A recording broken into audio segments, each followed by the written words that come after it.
Bonjour, bonjour, j'espère que vous allez bien. Aujourd'hui, on se retrouve pour une nouvelle vidéo et elle va avoir un petit peu des côtés vibes nostalgie puisque comme vous avez pu le voir dans le titre, je vais vous présenter 10 livres qui ont marqué ma vie de manière générale, de lectrice, tout ça.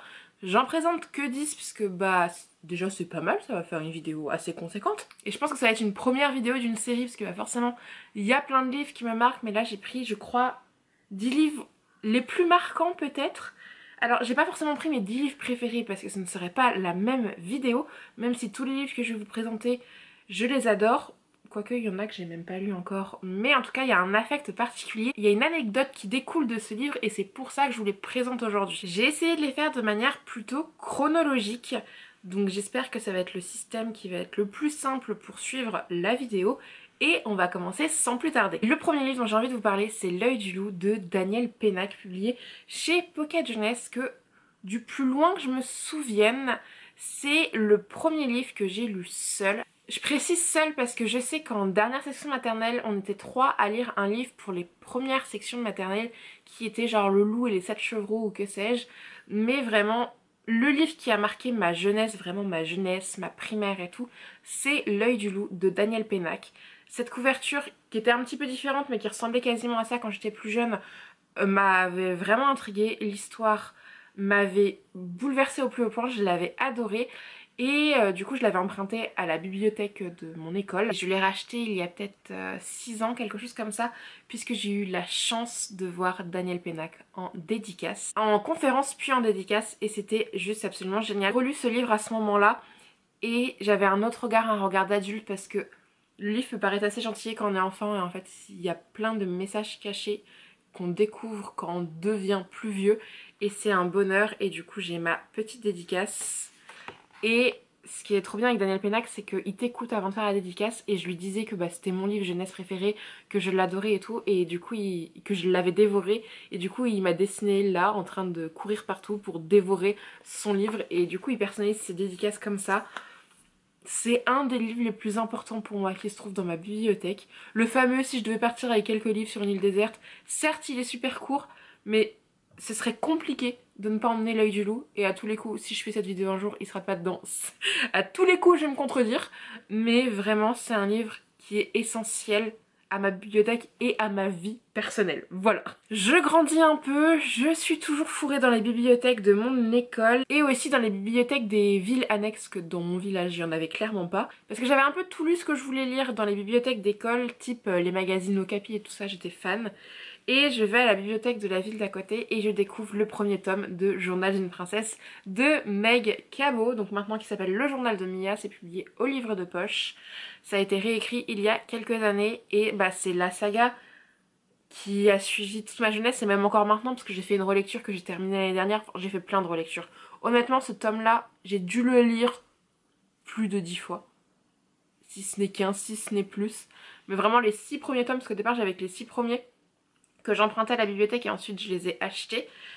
Et vraiment c'est ma saga chouchou de tous les temps. Alors c'est plus ma saga préférée parce que j'ai grandi, ce n'est plus adressé à mon public, mais c'est la saga qui m'a construite, j'ai envie de dire.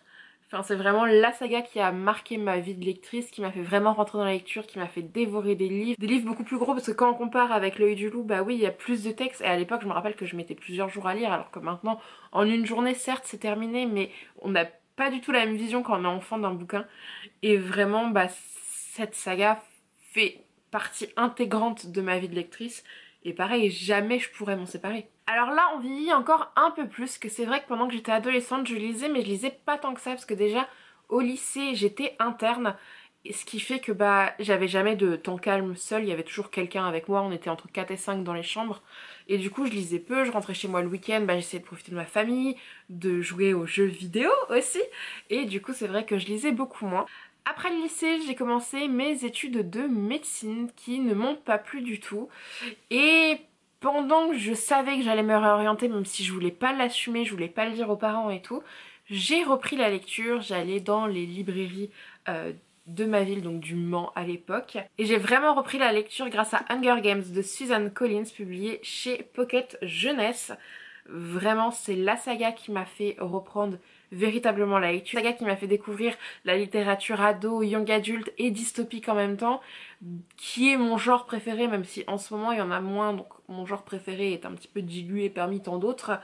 Mais ça a été une saga révélation pour moi et c'est la saga qui m'a fait dire bah Jeanne, tu vas arrêter la médecine et tu vas te concentrer sur des études plus littéraires pour aller dans le monde de la librairie notamment. Et au final c'est grâce à cette saga que je fais le travail que je fais aujourd'hui et bah ouais, forcément elle compte dans mon petit cœur.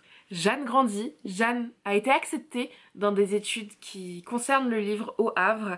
Jeanne se fait des amis là-bas, dont une certaine Pauline, qui me parle d'une autrice qu'elle adore et d'un livre qu'elle adore qui est Mémorex de Cindy Van Wilder, publié chez Girlstream dans leur collection Électrogène. Et ensemble avec la classe, on va à Livre Paris et je rencontre l'autrice pour la première fois. C'est un moment absolument magique, je fais une double dédicace avec ma copine Pauline qui me présente cette autrice. Coup de cœur, j'adore ce livre, c'est ce livre qui m'a fait découvrir Cindy et depuis j'en ai lu plusieurs autres. C'est une de mes autrices faves que j'adore, ce livre est exceptionnel, ce livre m'a fait découvrir cette maison d'édition et cette collection que j'affectionne particulièrement. Bref, ce livre m'a fait découvrir beaucoup de choses et je remercierai jamais assez Pauline pour cette découverte. En termes de chronologie, les deux prochains livres arrivent à peu près en même temps et en plus ont une histoire un petit peu similaire. Et dans un premier temps, je vous propose Le temps d'une étoile de Valentin Auverx qui est un livre auto-édité.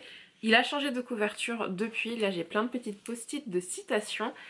Et bah vous le savez, pendant longtemps ça a été mon livre favori. Je l'avais découvert sur Wattpad et quand j'ai voulu le continuer, puisque Wattpad j'étais pas non plus la personne la plus assidue, je me suis rendu compte qu'il y était plus en version entière et tout. Et en fait je me suis surtout rendu compte que l'auteur l'avait édité, l'avait auto-édité et du coup c'est là que j'ai pris mon courage à deux mains et que j'ai contacté l'auteur sur les réseaux sociaux savoir si je pouvais recevoir son livre puisque c'est un livre que j'avais énormément commenté sur Wattpad, que j'avais adoré et je voulais le fin mot de l'histoire.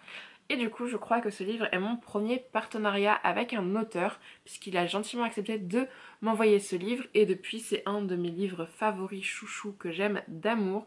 Je n'ai pas encore fait de relecture dessus mais ça ne serait tardé, enfin si, ça va tarder, mais j'ai envie de le faire, vous avez compris. Et du coup, bah, c'est un de mes livres préférés, vraiment un énorme coup de cœur.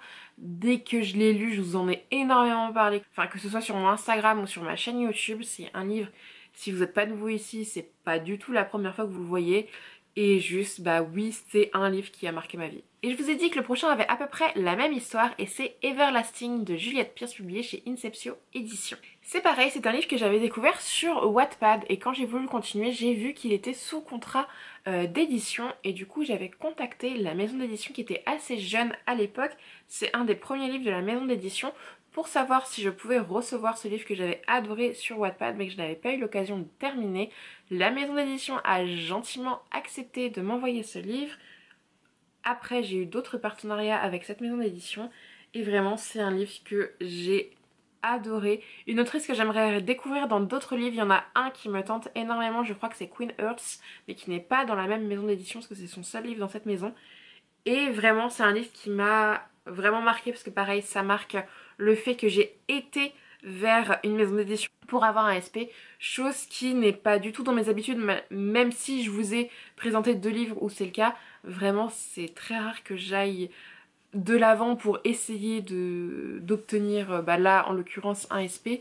Je suis plutôt quelqu'un en retrait dans la vie et du coup ça me ressemble pas du tout. Et ces deux fois-ci ont été concluantes pour ces SP que j'ai adoré. Pour ces deux livres que j'ai adorés, vraiment je suis ultra fière de les avoir dans ma bibliothèque, de les avoir découverts.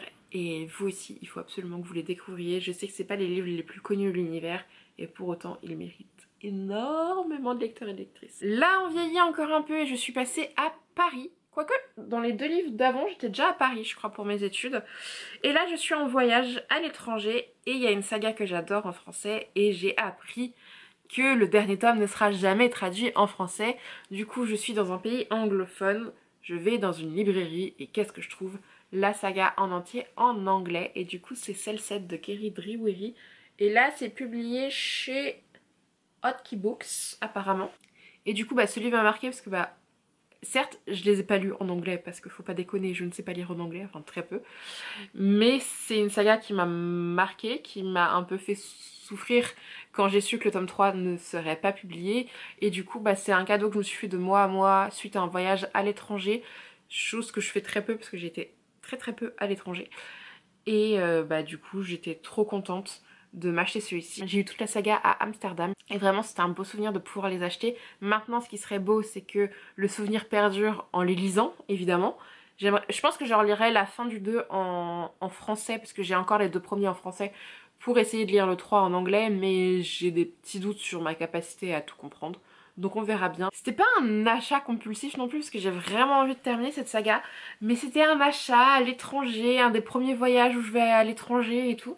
Et je sais pas, il y avait toute une vibe autour de cet achat et vraiment je suis trop contente. Là on va partir sur un livre qui est un des plus gros de ma bibliothèque. Et c'est un livre qui n'a pas tant bouleversé ma vie de lectrice, mais ma vie étudiante, ma vie de professionnelle dans le monde de l'édition, puisque quand j'étais à Paris, j'étais en alternance dans un musée en tant qu'assistante d'édition.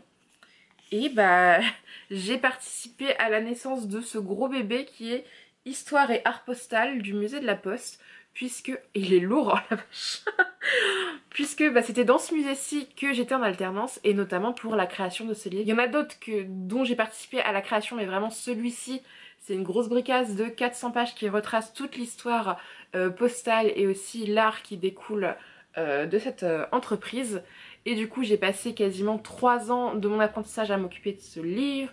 J'ai relu, c'était moi qui étais en contact avec le graphiste pour envoyer tous les visuels, je supervisais les séances photos, je voyais la mise en page, je faisais des corrections, enfin... Ma vie professionnelle a pendant beaucoup de mois tourné autour de cet ouvrage. J'en suis extrêmement fière. C'est peut-être pas la thématique la plus sexy pour tout le monde, mais j'ai appris énormément de choses à travers cet ouvrage. Et je suis extrêmement fière d'y avoir participé. Et bah, c'est un petit accomplissement quand même, je vais pas vous le cacher. Je vous ai parlé de Cindy Van Wilder, je vous ai parlé de Valentin Verx. Est-ce que vous croyez vraiment que j'allais oublier de vous parler de Megara Nolan? Megara, en fait, c'est un peu grâce à Valentin que j'ai découvert. Suite à plusieurs lectures que j'ai fait pour Valentin et des bêta lectures notamment, il m'avait dit de m'inscrire sur Simplement Pro. C'est un site qui permet de mettre en lien des auteurs ou maisons d'édition et des chroniqueurs potentiels. Et du coup, je me suis inscrite. Et j'ai découvert la saga 6 pieds sous terre de Megara Nolan. J'avais demandé à le recevoir en SP pour le chroniquer. Et depuis, bah, mon monde a changé. Qu'est-ce que vous voulez que je vous dise? Non mais honnêtement, depuis, j'ai découvert Megara Nolan du coup avec cette saga. Puis j'ai continué à lire, pas tous ses livres, mais presque franchement. Je suis pas à jour, mais franchement, j'en ai plusieurs dans ma bibliothèque. Et bah, c'est une révélation d'avoir découvert la plume de cette autrice qui, en plus d'avoir une plume incroyable, est une femme absolument formidable et super gentille. Et du coup, bah oui, c'est devenu mon autrice préférée. Désolée, il est un petit peu... je crois qu'il est un peu sale. Et du coup, là, c'est l'intégrale de 6 pieds sous terre. Ils existent en tomes dissociés. Et bah, c'est grâce à ce livre que j'ai découvert notamment La Selkie, qui est une de mes sagas chouchou ever. Je suis ultra fière d'avoir rencontré Megara Nolan et tous ses livres parce que franchement, ils me font voyager ceux-là. Le dernier livre que j'ai à vous présenter et celui-ci, je ne l'ai pas lu et pourtant il a marqué ma vie de lectrice. Et c'est un souvenir très récent puisque je crois que c'était fin novembre ou début décembre. Mais je suis allée à un salon du livre de la BD en banlieue du Mans, pas très loin de chez moi. Et j'ai fait ma première dédicace de BD. Et c'est un moment absolument magique. Et c'est pour la BD Le Jardin des Fées, le tome 1, Bergère des Fées, d'Audrey Alouette et Nora Moretti. Et en fait on est allé à ce salon puisque Florentine, qui est une de mes meilleures amies et ma collègue également, a adoré cette BD. Et quand on a vu qu'il y avait l'illustratrice sur place, elle voulait absolument y aller, donc elle nous a embarqué avec une autre copine. Et du coup bah moi j'ai craqué parce que c'est une BD qui me faisait de l'œil. Et là me dire que c'est l'illustratrice, c'est même pas le scénariste. Les dédicaces des scénaristes c'est super, mais avoir une illustration de l'illustrateur en dédicace, c'est juste pépite. Et du coup j'ai craqué pour cette BD. Et du coup j'ai ma super dédicace. Florentine qui est passée avant moi avait fait ce personnage là. Et du coup moi j'ai fait faire la petite fée, qui est absolument trop mignonne. Du coup on a discuté un long moment avec cette illustratrice. Et c'était un moment de partage absolument grandiose. et j'ai adoré discuter avec elle et c'est un souvenir assez énorme dans ma vie de lectrice, très récent certes, mais qui m'a quand même beaucoup marqué. Et bah voilà, j'ai terminé. Certes, je vous ai pas fait les résumés des livres parce que c'était pas nécessairement le propos et la vidéo allait être assez longue. En plus, c'est des livres pour la plupart dont je vous ai parlé. Déjà, je vous en avais même rabâché pour certains. Donc si vous avez l'habitude de me suivre, vous connaissez les résumés. Sinon, je vous laisse aller découvrir par vous-même, mais en tout cas, bah, le dernier que je vous ai présenté, j'ai pas lu, mais pour tous les autres, je les ai lus et adorés, donc n'hésitez pas à être curieux et à le découvrir. Surtout qu'il y en a qui sont un peu moins connus, qui ont moins de communication de tout ce qu'on peut voir dans le paysage éditorial et qui pour autant méritent énormément. Donc si vous avez l'occasion de découvrir Valentin Auverx, Juliette Pierce ou encore Megara Nolan, foncez, foncez, foncez. Et si vous avez un ancien postier dans votre famille ou si vous êtes fan de La Poste et tout, n'hésitez pas à vous procurer Histoire et Art Postal. Ouais, je fais ma promo alors que ça fait 3 ans que je ne suis plus dans l'entreprise. Mais franchement, c'est un beau bébé qui est quasi exhaustif et franchement c'était un plaisir de travailler sur ce bouquin. J'espère que cette vidéo vous aura plu. Moi je suis trop contente d'avoir fait cette petite rétrospective. C'est vraiment des livres qui me tiennent énormément à cœur, que je chérirai à jamais, qui resteront dans ma bibliothèque sous la contrainte, ils resteront. C'est hors de question que je me sépare de ces livres-ci. Et voilà quoi, je vous ai présenté 10 livres qui ont marqué ma vie. Et ce ne sont pas les seuls certes, mais ceux-là c'est peut-être les plus intenses pour le moment.